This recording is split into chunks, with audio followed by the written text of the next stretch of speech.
Hey everyone, welcome to A Deck Tech. I'm Luis Scott Vargas here with Marc Tobiasch, and we've got a pretty sweet Sultai Emerge deck here. Let's take a look. So this, like a bunch of other decks, is running Champion of Wits. It's fueling a lot of cool stuff. Yeah, it's kind of like these two cards are the new cards, and they're what the deck was missing. Yeah, so you have 4 copies of Champion of Wits, 4 Strategic Planning, 4 Grapple with the Pass. So these are all the cards that dump cards into your graveyard. Not all the cards, but pretty much, yeah. Like what you want to do is, it's basically a combo deck, and you need to get to a game state where you have, well, the easiest way to win is you have a Haunted Dead or like a Stitch Wing Scar, but Haunted Dead is better in the graveyard, and an Amalgam and a Kozilek's Return either in the graveyard or in the hand. It doesn't matter since you're going to discard them. And then you have 5 lands. So in your opponent's upkeep, you can reanimate the Haunted Dead by discarding 2 cards, triggering it, and in response to the trigger you will sacrifice it to the Deep Fiend, costing 3 because of -4. And then you tap all his lands, trigger the Kozilek's Return, kill all his creatures. You get a 1/1 and a 3/3 at the end of turn. And he probably can't play anything, so you hit him for 9. And the next turn you do it again with a new Deep Fiend, sacrificing the Amalgam, and that's 11. That's so pretty lethal. much game. And for that, like basically the whole deck is set up for this. So looking at 3 cards, having 2 in the graveyard, and it's kind of the same card more or less. And this is perfect because it lets you, if you've drawn the Haunted Dead, which is the most important card to get in the graveyard, you can discard it that way. All right, take a look at the next here. We've got some of the payoff cards. These are the 4 Haunted Deads, the 4 Prized Amalgams, and the 1 Stitch Wing Scar. This is just basically the 5th Haunted Dead. It's like the 1 token, like in the thing I just described, you need the 1 token to kill. Yeah. And also having an instant speed blocker is really important in a lot of matchups. So this is strictly worse than this, but sometimes the 3/1 flyer gets there as well. So. And these cost 4 mana, which really help with the Emerge cards. Yeah, so you need 2 mana to get it back, and then 3 to sacrifice it to the Haunted Dead. So 5 is like the critical number. And you have to really make sure when to play your lands. Like sometimes you go to 7 for the Champion of Wits flashback, or Eternalize. Eternalize. But usually you need cards in hand because like getting multiple Haunted Deads per game is very important, and so you need those cards.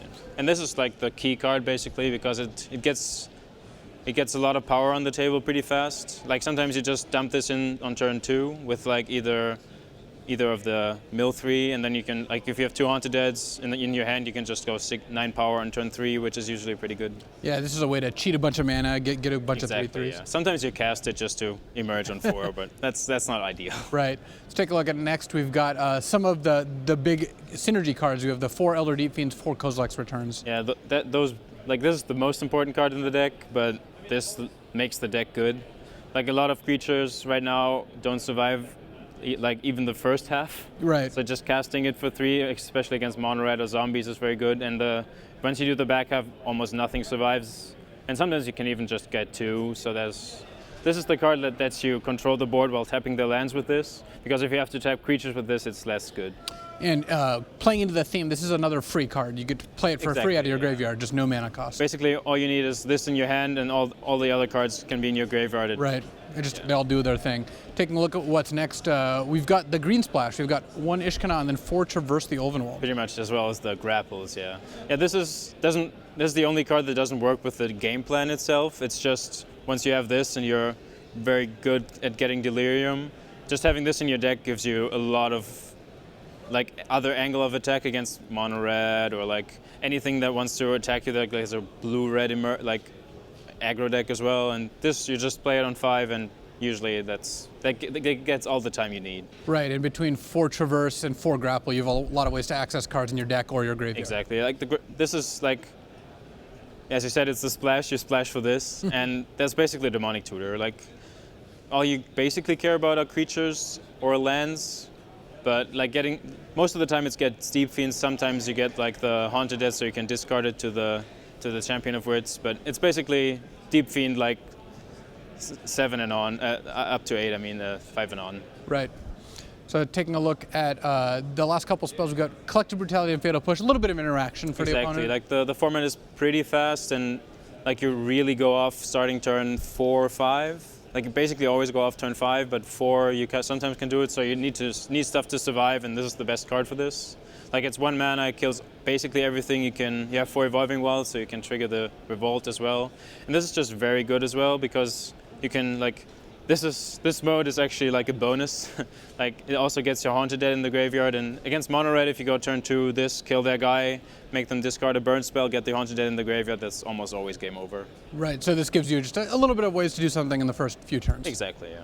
So taking a look at the mana base, you've got a lot of the fast lands. You know, those 7 there, and then 4 Sunken Hollows. So usually you want 2 of these max, so that's why there's only 7. Like they're the best lands, but you really need turn 5 to get an untapped land for your 5 mana, that, like I explained before. So we want like a tap land on 1, these on 2 and 3, and then like another basic maybe on 4, and then Sunken Hollow gets on.